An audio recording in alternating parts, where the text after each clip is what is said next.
Hi YouTubers and YouTubies, it's Michelle.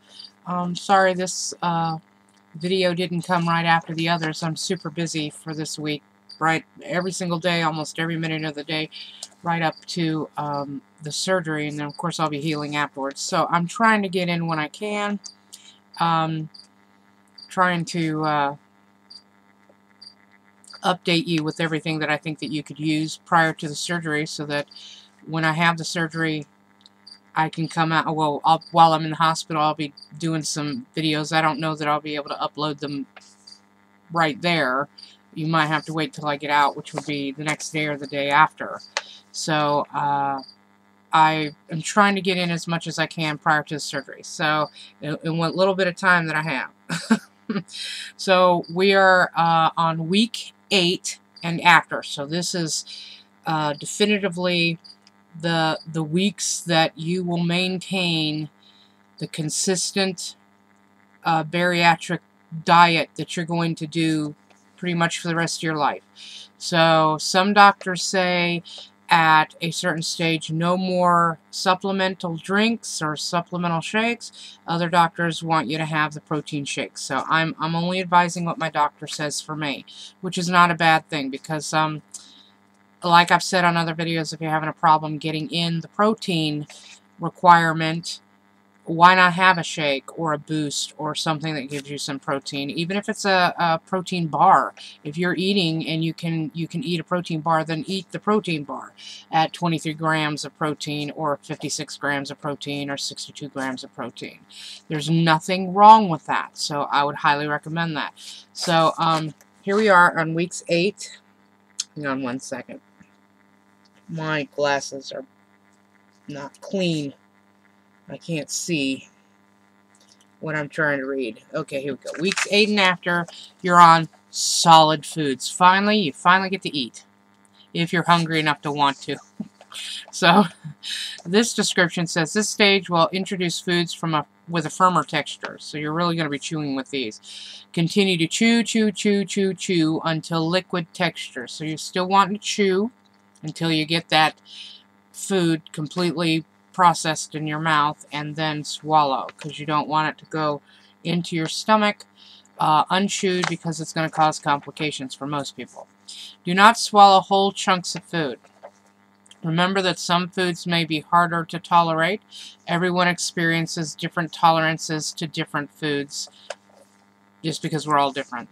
The daily meal pattern would be 2 solid food meals, 1 to 2 8-ounce each high-protein meal replacements. So here, this doctor, this facility, is requesting that you still do 2 shakes a day, at least 1. I know that much. That I talked to him myself, and he said, "Oh, you'll be doing," no, or the pre-op person was like, "You're going to be doing a shake every single day for the rest of your life." If you can get the protein in another way, then fine, do it. But like I said, most people are having a problem with not getting enough protein. So I would go ahead and pop a shake or a protein bar with really high protein grams in it. That's just what I would do, because you have to match the protein that you're at, or what they suggest that you get, or above. It's never below. It's always that limit or above. So do more. It's not going to hurt you to do more. You're not going to get fat. Trust me. You have to have fat, and you have to have sugars and things like that, and no exercise to get fat. So if you're using the right protein shake mix, like the ones that I've shown you, the Bariatric Fusion and the Body Fortress Advantage, are 7 carbs. That's nothing. I mean, you can burn that off walking to your mailbox probably. So I'd seriously consider looking at your protein shakes, your protein powders, and looking at a lower carb, because the more carbs there are, that means the more sugars are in it. And of course, if you're not doing anything, if you're not doing anything to burn the sugars off, then you could get fat. But for the most part, most people don't fail on this, so that's just some information. 1 to 2 8 ounces each of protein snacks. So here you are, going to have 2 meals, 2 shakes, and 2 snacks, And still 64 ounces of fluid. I'm still having a problem getting 64 in. If I flavor the water, I can get real close. But I'm super stuffed for most of the day on 64 ounces of water. It's hard enough for me to do a protein shake twice a day. The 2 protein drinks that I have, that are not the bars, but just the drinks. And 64 ounces of fluid. It's nearly impossible, and I don't even have this surgery yet. So I can understand where it's a problem for people post-surgery. It's going to be a super duper big problem for me. And I'm having my surgery on Monday.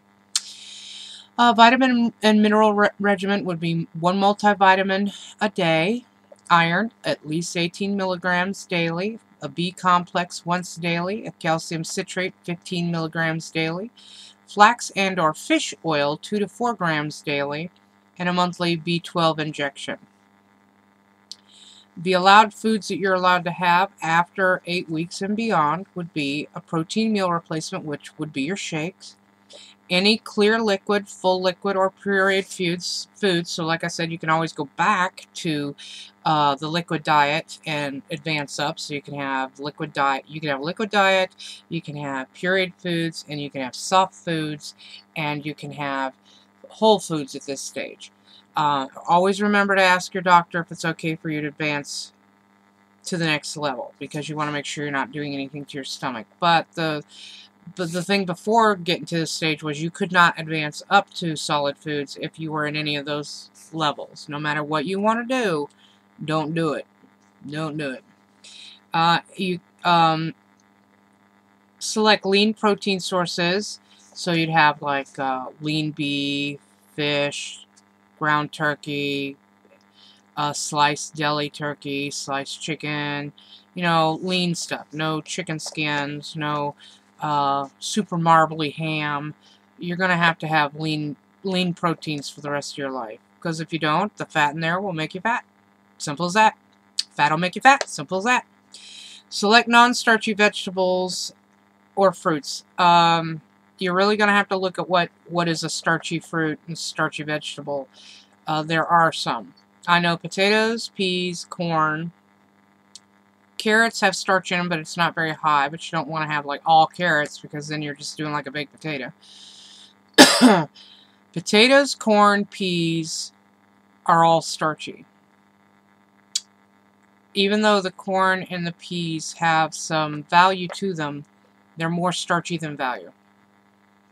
And it's funny because beans, like in chili or in some soups, any dry bean like pinto, black, navy, anything that you'd have to soak, that if you open it up usually is white on the inside of it when you're eating it, is also starchy, but it's also a protein, so you're allowed to have that because they counteract each other, I guess.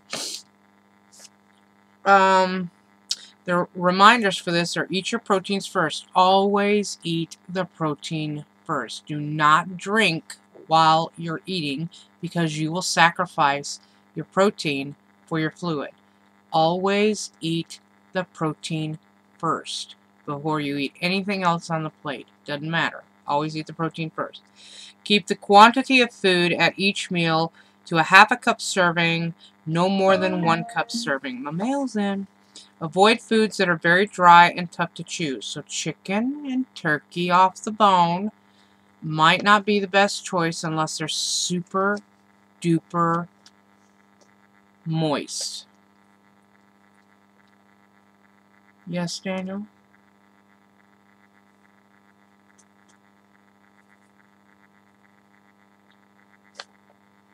Yes? Can I help you? They have to be super duper moist. Yes, they have to be super duper moist, or they're going to get stuck and you're going to have problems. Daniel, what are you doing? I can still sit like this no matter how far back you push the chair. The chair has to be super duper moist. The chair might be super duper moist. I bet it is! No, that's you what farting in it. That happens. And it's going to happen a lot more after surgery, I hear. Avoid food and meat with casings such as hot dogs. I love hot dogs. I love hot links. sausage and bratwurst. I love those meats. So if I want to eat them, and I'm not real sure why you can't have them, except that they're mostly processed meats and could be high in fat. They don't have to be. I'm not real sure why you can't, but they say to avoid them. That's going to be super hard for me because there's a lot of protein in those. They're a lot of protein as much as anything else. Mix unflavored protein powder in mushy foods. So let's say you do want to have some mashed potatoes. You should have some unflavored protein powder handy and throw some protein powder in there, and you just take your bowl or your section of your mashed potatoes and you mix your protein powder in there. It's unflavored. If you have unflavored, you could do it in all of it, and it's not going to hurt anybody else to have it. They're not even going to know it's there. So think about that.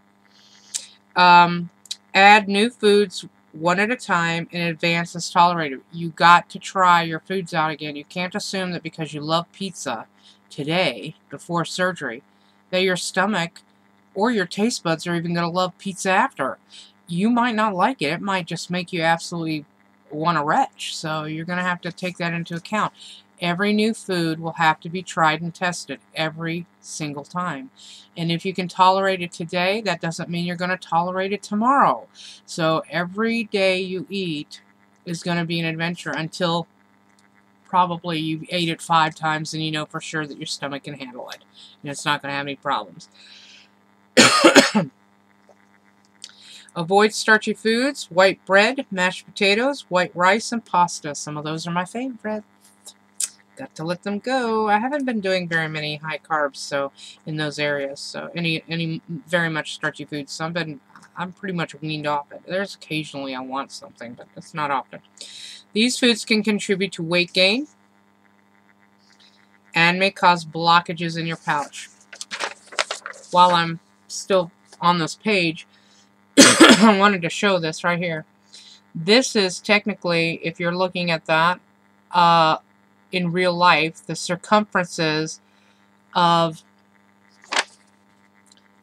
a 1/2 cup and a 1 cup serving, and that's actually how big your serving should be if you're looking at that in comparison to anything. So let me see. Here's a pen, and that's right up to the paper, right up beside the paper. That shows you the size. Okay, that's not a whole lot when you're not prior to surgery. That's nothing. But this is what it says. 1 meal equals 1/2 to 1 cup. 1/4 to 1/2 cup, or 2 to 4 ounces of lean protein. Half of your meal has to be a lean protein. It has to be a protein. The other side says 1/4 to 1/2 cup non-starchy veggies or fruits. So you want to get your as many natural minerals and nutrients as you can here, but you've got to make sure that you've got your protein there.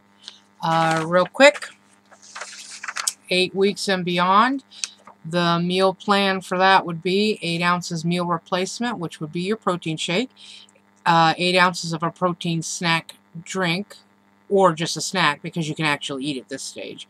So it would be like a protein bar, peanuts, something with protein in it. Maybe even like a boiled egg. You could do a boiled egg if you wanted to. That's pure protein, just very little carbs, and you have to have 8 ounces, so you figure out how many eggs that is. And it might fill your belly up with the eggs. I don't know. 2 to 4 ounces lean protein is for lunch, and 1/4 to 1/2 cup non-starchy vegetable or fruit. So you're going to have a lunch, and that's going to have protein in it, and then an equated amount of vegetables and or fruit.